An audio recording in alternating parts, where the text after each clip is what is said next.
He gave up a very lucrative career in the United States to return back to India and work amongst the poor and those in the rural areas of India.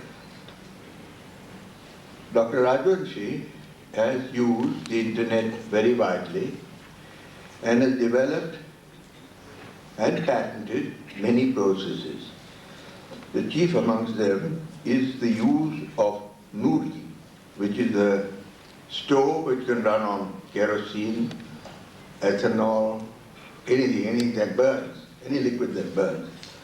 It has been exported also to the United States to take care of some of the blackouts in the state of California.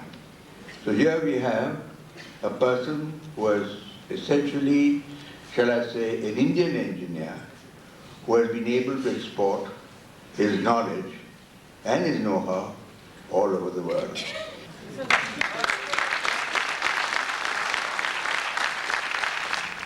Jamnalal Bajaj was a very close associate of Gandhiji.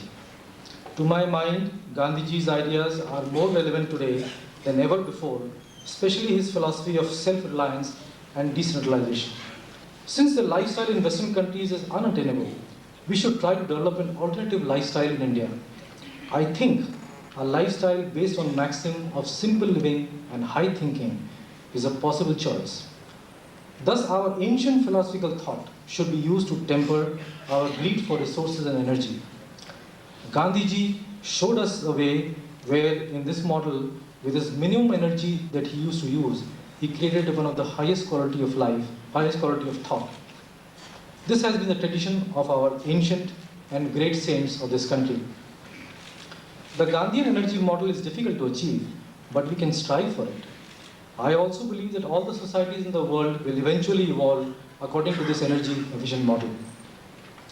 Hallmark of evolution of a system is a size reduction, increase in energy usage efficiency, increase in complexity, and its equilibrium with the surroundings.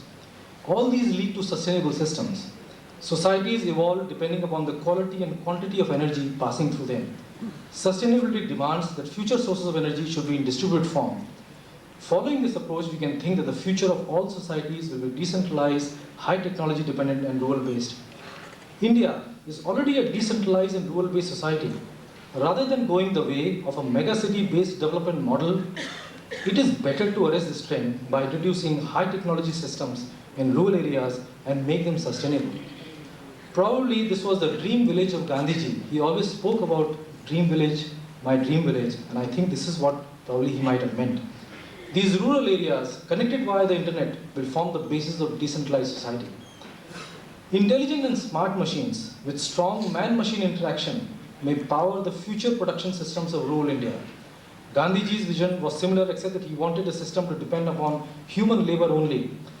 There are already such smart machines available to where the human muscle power is used to get high quality of output, for example, to charge batteries for home lighting, to play radios or charge cell phones.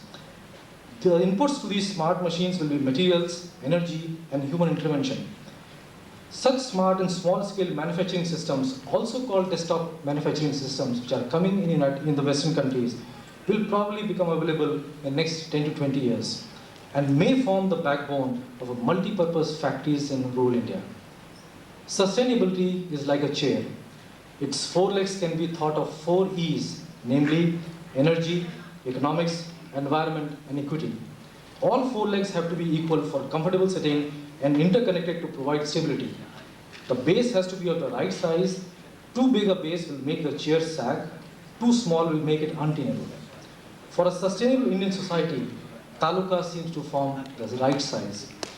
Its size lies between small village and megacity. All the above concepts can be incorporated in a taluka model, hence the focus should be on taluka as a development unit.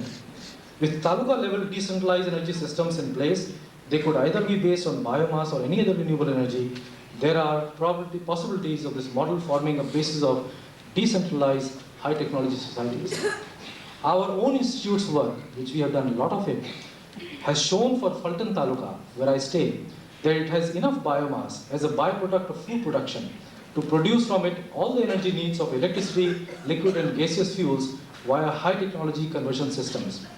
Our work has also shown that a small biomass-based power plant of 10 to 15 megawatt capacity, together with ethanol and pyrolysis oil production from sweet sorghum and agriculture residues, can provide the required energy needs.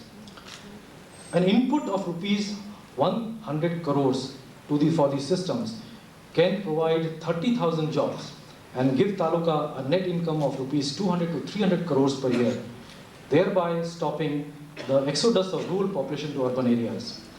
Thus, the 3,500 odd talukas in the country have the potential of creating tremendous wealth. The taluka model can therefore form the basis of food energy security for the country. The government can help by setting up a taluka development corporation and should create conditions so that the private sector can participate extensively in this venture. And I hope that the taluka venture can also start a new cooperation between NGOs, the corporate world, and the government. This model can create substantial wealth for inhabitants of taluka, which will lead to decentralization of economic and political power. This is the best bet against economic deprivation, corruption, and unaccountable ruling elite. Development and democracy work best in decentralized power structure, a message that was constantly preached by Gandhiji. There seems to be a gloom in Indian society. Recent international events have exacerbated it. Yet, we have most of the things in our country: our excellently trained people, our land, resources, and materials. Probably what we lack is leadership. I feel if we all pull ourselves together and try to solve our unique problems in our own decentralized Gandhian way, then we can produce a sustainable society for 1/5 of the mankind and show the world a new way. Thank you very much.